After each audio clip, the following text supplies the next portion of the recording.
আচ্ছা আমি আমার স্পিচ শুরু করার আগে বাংলা কথা বুঝতেছি না, আমার কথা কি তোমরা সিরিয়াস হতে পারছি না?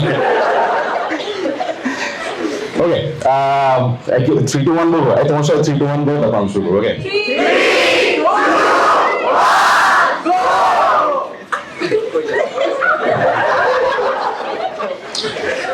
From the very question of will you marry me to the very question of who's going to be my next guest, questions matter a lot in our life. Yep. And today, my speech is going to be about how to ask not boring questions. Alright, so hello everyone. My name is Rafsan Sabab. So for last 5 years, I've been creating and hosting a lot of shows. I've hosted hundreds of individuals in different sort of talk shows, done a lot of stand-up comedy and stuff like that. But in both these professions, my job, my skill set, my success depend a lot on one particular skill set, which is asking questions. And today, I'm going to share my 2 cents or whatever I know about this skill, art form, or whatever you say that is.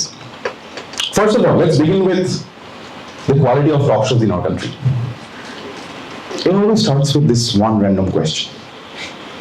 How are you? And then the guest gets nervous. How do I answer this question? Do I tell him about my last breakup? Do I tell him about the bad breakfast? Or do I tell him about all the tragedies that happened in my life in the last few years? And then there's usually the only answer that we always get. I'm okay. What about you?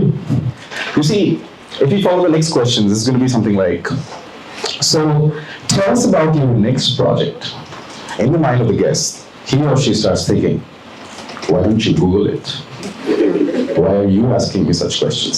But if you actually think about it, in Bangladesh, why do we fail to ask interesting questions? It actually starts way before these shows, or we grow up, or we even pass our university. If we go back, track back to our childhood, track back to the first classroom that you were ever a part of, imagine thinking about that annoying friend who used to ask a lot of questions. How did we used to look at him? We used to bully him. We used to say, why does this guy ask so many questions? So the class is coming to an end. There is only 2 minutes left. The madam goes, do you have any questions? We all know that if someone asks me questions, it's going to go longer, and I'm going to be late towards the playground or, my sweet home. And then one random guy stands up and says, madam, what did you study? And we are so pissed because that is not a good question. Even if we talk about our parents, one of the first lessons that we always get in our society is whatever you are told to do, whatever we ask you to do, just do it. Do not ask why, because asking why is bad to be. For the audience who will be watching it on YouTube, bad to be means Salman Muqtadir. No. Google it, what is bad to be? Okay. So, my point is, you see how from the very childhood, we're discouraged to ask questions. We never learn how to ask questions. And then we find ourselves in a scenario, maybe as a talk show host, maybe in the classroom of your university, or maybe in the situation where you are proposing the love of your life. You end up asking such a boring question that people get confused. And how do I answer this? So today, because I have to ask so many questions in my life, in my profession, I'm going to share a few things that I know about asking questions. The first rule of asking questions to someone, if you want to actually make it interesting, or if you have a guest, or if you are actually trying to ask a question to even someone who's very near and dear to you, is research. We actually have to know something about them or do our proper research if we want to ask a good question. For example, you are hosting a film star. She is, acting in a very big film that is going to be released in 2 or 3 days. But you do not know that she is the producer herself. So if you end up asking her, like, hey, you have a new film coming up, okay, what do you think about the producer? She's gonna be like, why am I here again? Right? So that's the first rule, doing research, which you can do in a lot of ways. But doing research ensures one thing, that we don't end up asking questions that can be answered on Google, that can be answered in that person's social media profiles or many other places where the information is available. But more importantly, we're asking questions. We sometimes do a few things that are not absolutely necessary or that is sometimes not interesting enough. For example, in my childhood, I used to study in a cadet college, and we had a very interesting principal. I have a lot of respect for my principal, sir. So he used to ask this very tricky question to all of us whenever he would meet us. He would go like, what is your father? I'm not kidding, this was the exact accent. What is your father? Now, being a Bangladeshi brown guy or girl or child, we all know the answer to this question, right? You are taught about the answer to this question in English for today. And it is, you say, my father is dash, and in that dash you put his profession, right? So we used to go, my father is a banker. My father is a businessman, and that is the exact mistake that our principal used to wait for. Because he would always want a more specific answer. He would want, like, my father is a businessman who does business of flowers, and we make flower bouquets, and then those are sold in the market, and that's what he does. That is the level of depth. But he would never, indicate that. Inside him, he had another theory. He used to think that people who do not give detailed answers are actually insecure about their father's profession, are insecure about their past. But that would never come out in their answer. It was a very trick question. So the principal, sir, his father was actually a farmer. So he would always be very proud of the identity of his father, and that is why whenever he would be asked, what is your father, he would be very detailed about it. My father was a farmer, he used to struggle a lot, and he used to have a very small part of land where he would cultivate, and then this is how we grow up. So that was his story. But he would always want that all the stories of our fathers, our families would come up in our answer. But that would never happen because something was wrong with the question.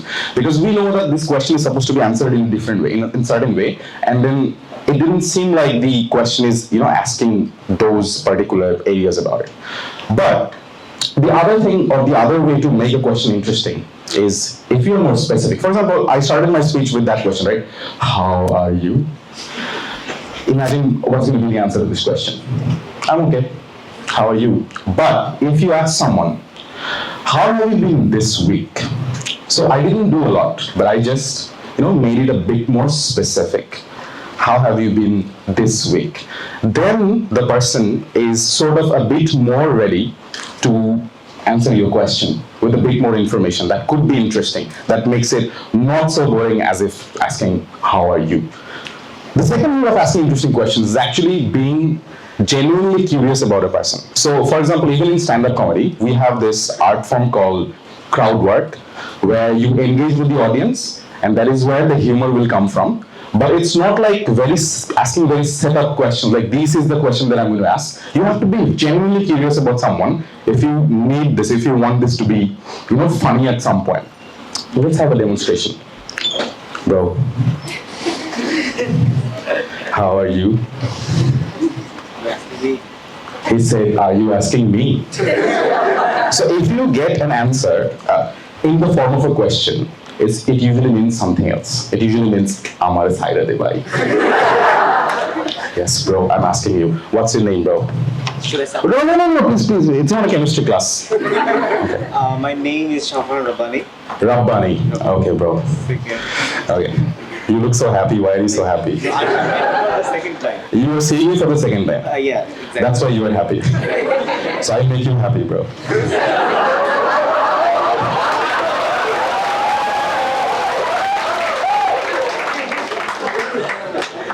What are some of the other things that makes you happy?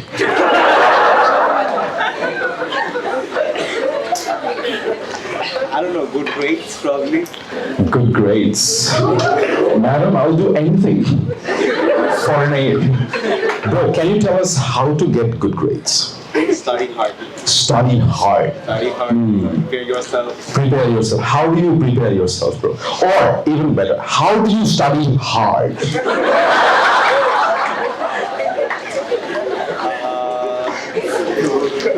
Schedule your study time. Schedule your study time. Then you can practice your homework. Practice your homework. Bro, how do you schedule your study time? I genuinely want to know. There was this guy. There was this guy in your study time. Studying hard with you.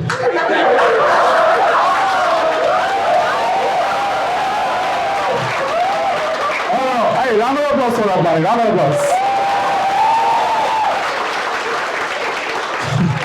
So this is a small demonstration of how you can ask questions. I did not go for, okay, I went for how are you, but that was intentional. But I didn't go for what's your next project?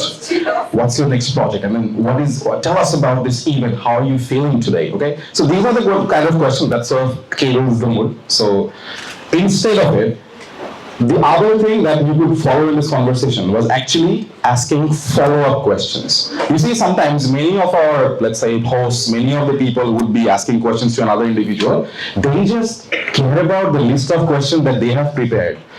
For example, Rabbani just said studying hard, right? And then if my next question was, tell us something about NSU. Okay, so we would miss out that opportunity to capitalize on how to study hard, right? So the next sort of asking good questions, actually listen to your speaker, listen to the person that you're talking to, and then you could actually follow up with a more interesting question than the question that you have in your list. So those would be a few things, a few sentences that I had about asking interesting questions. And I feel like a lot of the times we undermine the power of asking good questions. If you think about it, a lot of the times, a lot of the inventions that happened in our today's world actually started with a good question. Actually started with asking how to change the status quo. Even in terms of stand-up comedy, a lot of it is about asking a lot of the things that we take for granted in our daily life. For example, how does my mother manage to switch off my fan every morning when I'm sleeping? What's there in her mind that will give you comedy? Rafsan Sabab might not.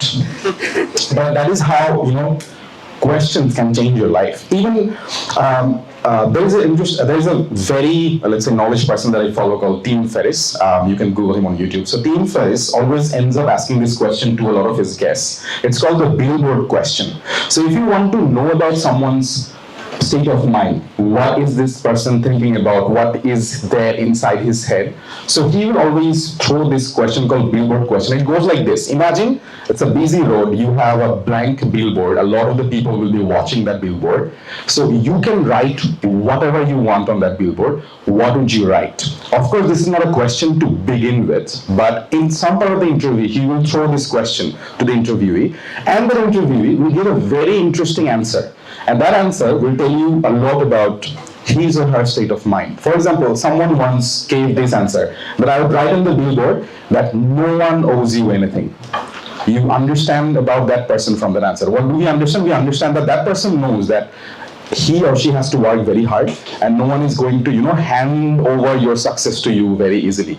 Let's say if you ask Shakib Al Hasan, what do you want to, put on that billboard? Shakib Al Hasan will probably say, our sports journalist needs to learn how to ask better questions.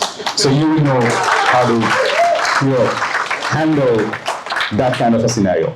But whenever I look at my life, I think asking questions have been that one particular skill set that has allowed me to turn my passion into my profession. So we all ask questions. We all ask different kind of questions. If you are lucky, if you are in an environment where asking questions is encouraged, you would be able to nurture this skill set. You'll be able to earn a lot. You'll be a non-judgmental person, growing up, or becoming more and more empowered through the learnings that you get in your classroom from your friends or whoever. For me, asking questions have been the only thing that could, take my dream into a reality someday, where I'm being able to host a show where many of the audiences watch, and I absolutely love the time that I have with my guests, and the guests also have a good time. Eventually, if you think about asking questions, if you think about those kind of scenarios in life, it's not about just making a show, it's not about being a journalist, it's even being a person in your day-to-day life. right? Where asking questions could actually unlock a lot of things that you want, and asking questions could even, make you lose a lot of things that you want. Finally, I will just end with this particular, thought that I have. So years ago, I wrote in my Facebook bio that one day I want to host the Oscars. And I ended up having this vision where I asked myself this question, that as a host, what could be the highest stage that I could reach in my life?